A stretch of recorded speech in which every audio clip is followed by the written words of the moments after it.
You're listening to an Airwave Media Podcast. Ben Franklin's World is a production of the Omohundro Institute.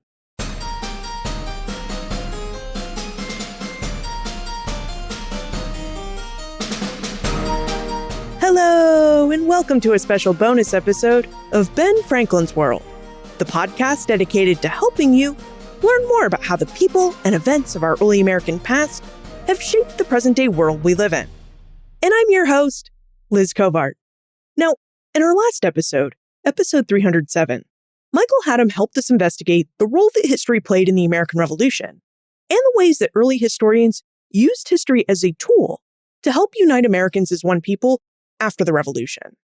Plus, he also helped us better understand how the first histories of the United States have really impacted our memory of the Revolution and of early America.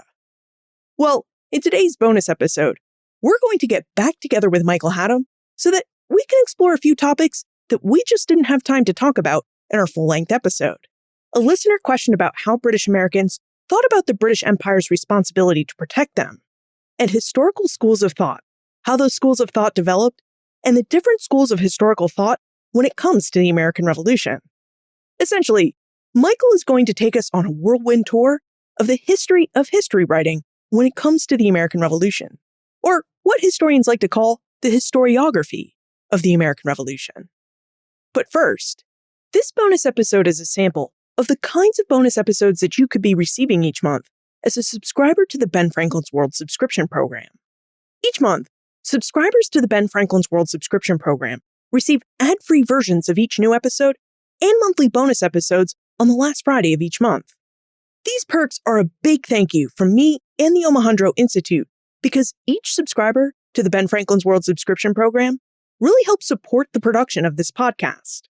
Now, while many podcasts like Ben Franklin's World are free for you to listen to, they are not free to produce. The OI's digital audio team and I invest 1 hour of labor into each minute that you hear in an episode. And when we do those special narrative episodes, like the one you just heard in episode 306, we spend about 2 hours of labor into each minute that you hear on this podcast. So yeah, it really just takes a lot of time and money to produce this podcast, which is why the Omohundro Institute and I could really use your help to keep it going. You love great historical scholarship, and we love helping scholars introduce you to their great historical scholarship. So please help us continue this work by joining the Ben Franklin's World subscription program. Visit benfranklinsworld.com/subscribe. That's benfranklinsworld.com/subscribe. Thank you. And now let's go rejoin historian Michael Hattem.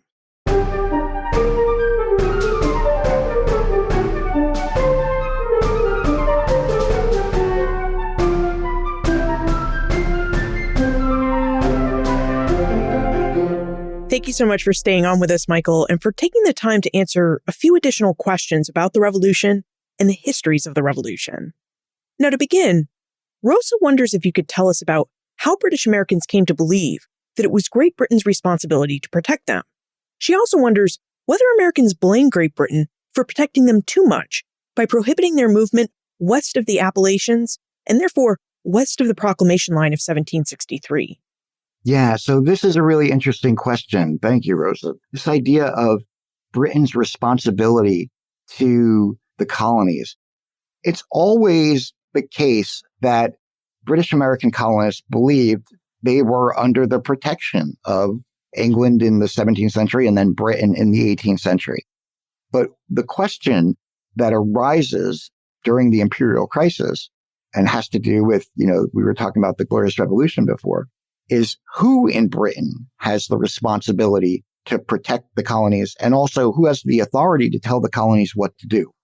It's accepted in Britain and largely in the colonies throughout the first half of the 18th century that Parliament can basically tell the colonies what to do, except, of course, in issues of taxation because of historical reasons going back to the civil wars in the 1640s in England. But, over the course of the crisis, colonists come up with a different answer to that question, which is basically, they start to argue that only the king has the authority to rule over them, and they expected to be protected by the king from Parliament. And of course, after the Coercive Acts in 1774, following the Boston Tea Party, Americans, start to increasingly appeal to the king directly to say, can you step in and intervene here? Like, can you tell Parliament that they need to pull back? And it's really the last nail in the coffin toward independence when colonists realize that there's no chance that the king is going to intervene on their behalf. Chris reminds us of the saying that history is written by the victors. So he'd like to know, what lens modern researchers and students of history should use when they read historical texts about the pre-revolutionary era in the early United States? So Michael, what Chris would like to know is, how should we read and recognize early historians' biases against women, Native Americans, and the enslaved? Yeah, this is a really important sort of question. I don't know that there's some specific, methodology, like steps to take to do that. I think it's something that anybody approaching primary sources from the period needs to hold in the foreground of their mind. I mean, I can give you an example. In the book, I talk about the role of Native Americans in these early national histories. And historians have often pointed out that early national Americans looked at Native Americans as, quote unquote, the other, right? And that they define themselves in opposition to the ways they define Native Americans. And that was common, but in the realm of history culture specifically, I found something very different. So, for example, one French writer in the early 19th century complained that many American natural history writers had basically taken it upon themselves to become the defenders of Native Americans. And, when I looked at what they were writing and why, it became clear that they were writing about Native Americans, these historians, in very sort of surprisingly what might seem like sympathetic ways. But, having that broader context that Chris mentions was very useful in trying to understand what's going on here. So what I was able to realize by keeping those issues in the foreground of my mind while looking at the sources was that basically they're treating Native Americans in this way for entirely utilitarian purposes. And they're basically co-opting the history of Native American peoples for this national project of creating a national history and a national identity. And eventually, I talk about the different ways in which they depict Native Americans and the reasons behind those depictions. And ultimately, I came to the conclusion that what they were really doing was effectively appropriating the indigenous history of the continent for their own nationalist purposes. So I think it's less a methodology and just more a perspective. If you're aware of these inherent biases in people in the 18th century relative to now, but when you're looking at sources, if you think deeper about how those biases may have played out in the source that you're reading, it varies so much that there's no real step-by-step prescription for it. It's just something that, historians need to keep in mind. So I have a two-part question for you. In your book, Past and Prologue, you did a really outstanding job of outlining the different schools of interpretive thought when it comes to the American Revolution. So really, the first part of my question is, could you tell us what an interpretive school of thought is and how schools of thought develop? Yeah, so this has to do with historiography, right? Historiography is basically the study of history, of historical writing. And it's also the history of historical writing.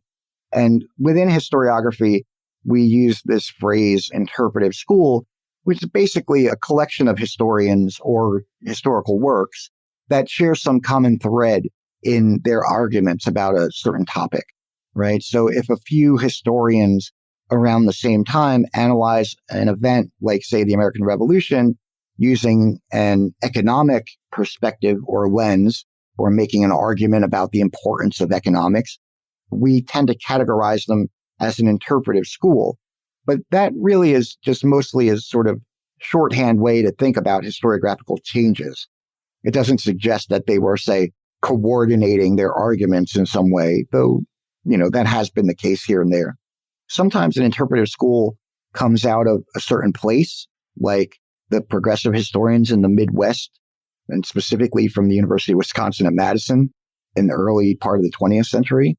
Sometimes they develop from a certain historian, like Bernard Balen, who had a number of his grad students that chose to further explore his own line of interpretation regarding the revolution in the 1960s and 1970s. But I mean, I would say no matter how or where they develop, interpretive schools, like all historians individually, are unavoidably shaped by their own contemporary political, cultural, and social contexts. And those contexts shape both historians' answers, but also their questions. Thank you for that overview, because my next question is a bit of a follow-up. Now that we know what interpretive schools of historical thought are, could you tell us about the different interpretive schools of historical thought when it comes specifically to the American Revolution? Like, what are the different interpretive schools of thought about the American Revolution? Yeah, so this is one of my favorite topics. This is a thing I've been interested in for a really long time, which is the historiography of the American Revolution, and basically how historians have thought about the revolution, how that's changed over time. And so if we're talking about, after the revolutionary generation, the first major interpretation of the revolution and U.S. history generally was the Whig interpretation of the 19th century. And this is most identified with a man named George Bancroft. And he was this sort of elite Boston patrician who held a few government posts and spent much of the sort of second half of his life writing an extensive multi-volume history of the United States. And this is sort of right in the years around and before and after the Civil War. And the Whig interpretation was defined by a few things. So Bancroft and those who followed him, they saw history as linear and progressive, right? Like we talked about earlier, that sort of only began to develop around the time of the revolution. And Bancroft really bought into that perspective on the past. And in his mind, U.S. history was the story of the sort of transition away from the tyranny of old world monarchy to the liberty of the Republican New World. And that's his grand narrative. And the other thing that's important about them is that they believed, and this is writing that's coming, in the wake of the Second Great Awakening, they thought of history as being directed by providence, by God. So you can sort of see some of the ways in which Bancroft, who was this sort of small d Democrat who came of age during the Second Great Awakening, you could see how those two things sort of intersected to help shape his perspective. Now, in the early 20th century, there are two important new schools that arise in reaction to the older Whig interpretation. And this is usually how all new schools arise, reacting to a previous interpretation.